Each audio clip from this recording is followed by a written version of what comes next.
Yellowstone back with Kevin Costner exit as Dutton family civil war reaches fevered pitch. Spoiler alerts abound.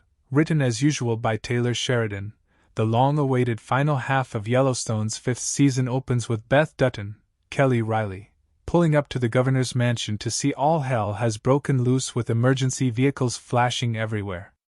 It isn't much suspense that her beloved father, John Dutton, Kevin Costner, lay dead inside, before he was to face an impeachment tribunal set up by his son Jamie, Wes Bentley, the Montana Attorney General. She's held outside by police, but brother Case, Luke Grimes, pulls up, flashes a badge and tells the lawmen to piss off. And their worst nightmare is revealed. We don't see John Dutton's face, but the body is frail and bluing. The wall in the bathroom is painted with blood from a single gunshot to the head. If there was any question what happened, the next scene sets that to rest, as Jamie confirms a COD bill for a murder made to look like a suicide. When the Montana Attorney General announces Dutton's death and calls it a suicide, Beth and Case hear it over the truck radio, and she makes him pull over. Telling her brother Jamie did this, she said he has killed everything our father's ever done. Then Beth calls Rip, whose loyalty to John Dutton is perhaps even stronger than hers. As evidenced by his willingness to dump bodies at the train station, that ravine between jurisdictions where bodies, and the secrets they hold, are stacked up like cordwood at the bottom. And so that is how Yellowstone ends the run of its big star Kevin Costner, in Season 5's 9th episode entitled Desire is All You Need. In the scheme of seismic TV show character deaths, Costner's exit brought none of the surprise of John Amos James Evans on Good Times, Ed Marinaro's Officer Joe Coffey on Hill Street Blues, even Brian Cox's Logan Roy on Succession and McLean Stevenson's Lieutenant Carl Blake in M*A*S*S*H*. Those were real surprises, with little telegraphing. Costner's exit is perhaps closer to the surprise exit of David Caruso after one season of the inventive ABC series NYPD Blue. I broke the story that Caruso was leaving, back in the day, with all the backstory, and so the question became how Stephen Bochco and David Milch would script his exit. What can I say? It seemed newsworthy, and Deadline was the first to tell Yellowstone fans that things had hit the rocks between Yellowstone's Dutton family patriarch played by Kevin Costner and the series co-creator and creative architect Sheridan, and that it would lead to Costner's exit and the end of the series, save for spin-offs. At the time, Deadline reported Matthew McConaughey was in talks to lead the new series. But that's since cratered and they've lined it with a strong cast including Kurt Russell and Michelle Pfeiffer. Aside from ending the stalemate with Costner, starting a new show will make room for recurring characters like Cole Hauser's Rip Wheeler, Kelly Reilly's Beth Dutton, Luke Grimes' Case Dutton and Wes Bentley's Jamie Dutton, if he were to survive the wrath of his half-sister Beth. There is a coterie of other supporting characters including Gil Birmingham, Jefferson White, Kelsey Aspill, Forey J. Smith, Mo Brings Plenty and several others who figure to resurface in an immediate spin-off. There's a much-discussed future spin-off taking place at the 6666 Cattle Ranch in Texas, where they plan to take their cattle away from signs of brucellosis, a deadly and highly contagious bovine disease. That split up the Dutton resources, and in the waning moments of the last episode of Yellowstone's half-season, A Knife and No Coin, Jamie conspired with Sarah Atwood.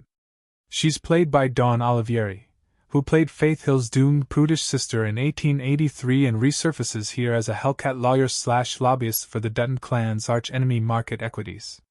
She soon cast her seductive spell on the black sheep adopted son of John Dutton, and the family's weakest link. Their bedroom banter ended in a cliffhanger with her suggesting, and Jamie reluctantly agreeing, to discreetly hire a hitman to kill his father and position Jamie to take over the Montana ranch John Dutton spent 5 seasons trying to protect.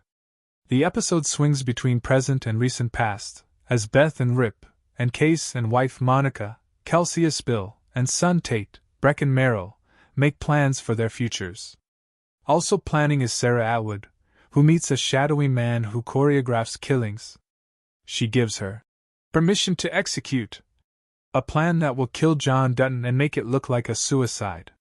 To those who know Dutton, suicide would seem impossible, given all of the attempts on his life he has survived, and his dogged efforts to keep a promise to his dying father to keep the ranch from being sold off.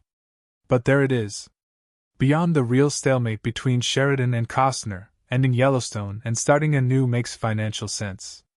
It undoes the unwise streaming deal that cash-starved Paramount made before the studio knew Yellowstone would grow to be basic cable's biggest show, a juggernaut whose streaming home is Peacock and not Paramount+. The new show would go no further than Paramount+, same as other Sheridan show creations that include 1883, 1923, Lioness, Tulsa King, Mayor of Kingstown, and the newest launch, Landman, starring Billy Bob Thornton, John Hamm, Demi Moore, and Ollie Larder.